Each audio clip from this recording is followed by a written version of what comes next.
Einu pajūriu, galvoju, užeisiu į miškelį, praeisiu takeliu, va.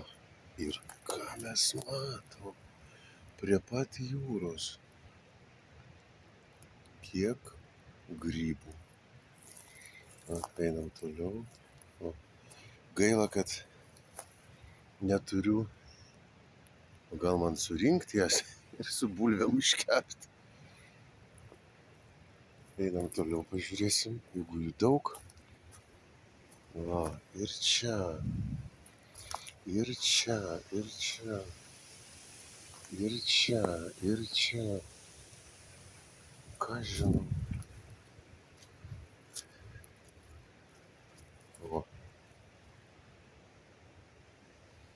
Ne, nu kur aš ten kepsiu. Lepota. Va čia dar kiek tų grybų. Vienu žodžiu. Okei, einam prie jūros.